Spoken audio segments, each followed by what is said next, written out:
Hallo en welkom by ons week van Pinkster in jou huis. Ons gaan elke aand om 6uur 'n video vrystel op YouTube of op die Lewende Woord Bloemfontein Facebookblad, waarin ons jou en jou gesin gaan help om sommer om die kombuistafel of in die sitkamer saam iets van die krag en die werking van die Heilige Gees te vier, te beleef, miskien te leer ken. Ek gaan vanaand met jou gesels oor die woord van die Here.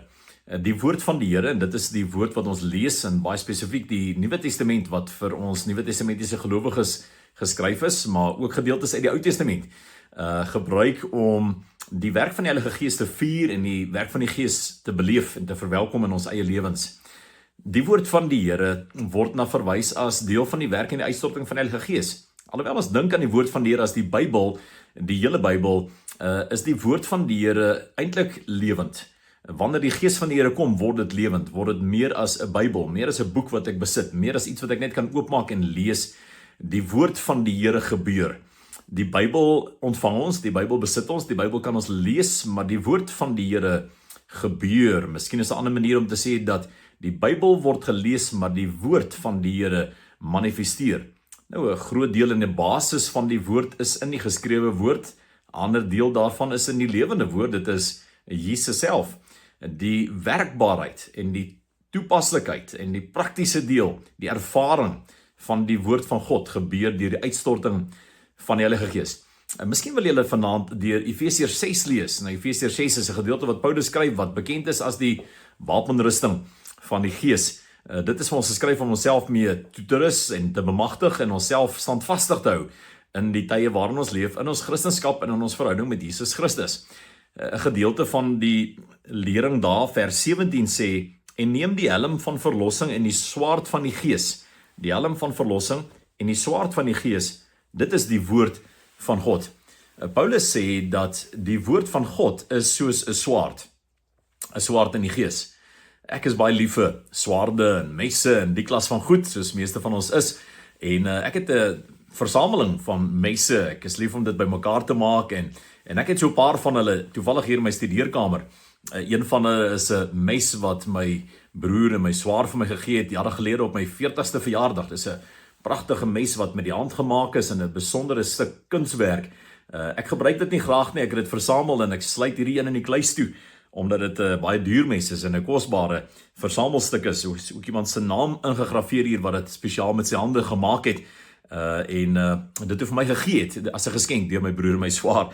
En wat my tref van hierdie mes is dat alhoewel hierdie mes kosbaar is en 'n pragtige stuk kuns is hierdie 'n mes wat nog nooit ooit gebruik is in baie jare om enigiets te sny nie. Ek het nog nie vleis daarmee gesny of biltong daarmee gesny of enigiets daarmee probeer sny nie. Inteendeel, ek het dit nog nooit aan my belt eers gedra om in die veld te vat nie. Dis net dood eenvoudig te kosbaar. Dis te wonderlik. Dis amper heilig op 'n manier as ek die term mag gebruik terwyl van ons gesprek. Partykeer word die woord van die Here so hanteer in ons eie lewens. Die woord van die Here is gemaak om gebruik te word, om prakties te wees, om elke dag aan my belt gedra te word soos 'n swaard, en die gedagte is dat ek behendig sal wees daarmee. Ek het 'n ander mes wat ek baie graag gebruik en wat baie meer uitkom, en dit is hierdie mes. Dit is 'n Leatherman sogenaamd. Miskien ken jy daarvan, jy dalk so iets. En binne in hierdie mes is daar baie gereedskap wat gebruik kan word. Jy kan hier goed uithaal en daar's soveel wat jy kan doen mee, en saag en afknip en so meer en gebruik. En hierdie mes word gebruik en hy word so baie gebruik dat ek hom elke jaar laat diens om seker te maak dat hy in een stuk bly. Ek het eintlik al een van hulle opgebruik en dit is iets wat 'n mens altyd sou gebruik. Dis 'n baie praktiese gereedskapstuk. Die woord van die Here is dalk meer so. Die gedagte is dat ek en jy geleentheid sou soek om dit te gebruik en dit op te gebruik en dit toe te pas, want dit hou ons lewens in stand. Kom ons bid vir mekaar dat die Gees van die Here en die uitstorting van die Heilige Gees in ons lewens ons sal behendig maak, prakties maak, kundig maak met die kennis en die toepassing en die hantering van die woord van die Here elke dag van ons lewens. Ek gaan vir jou bid en dan sluit ons af. Ek wil julle vra om hieroor te gesels om die tafel en dan vir mekaar te bid vir dieper insig in die woord van die Here, 'n liefde vir die woord van die Here en 'n praktiese toepassing, gebruik van die woord van die Here in ons lewens. Vader, dankie dat ons die Gees van die Here ontvang en saam met die Gees van die Here 'n openbaring en 'n liefde en 'n praktiese manifestasie en 'n toepaslikheid van die woord ontvang in ons lewens. Leer ons met die woord werk. Leer ons deur die Gees van wysheid om met die woord van God te werk in die naam van Jesus. Amen. Totsiens.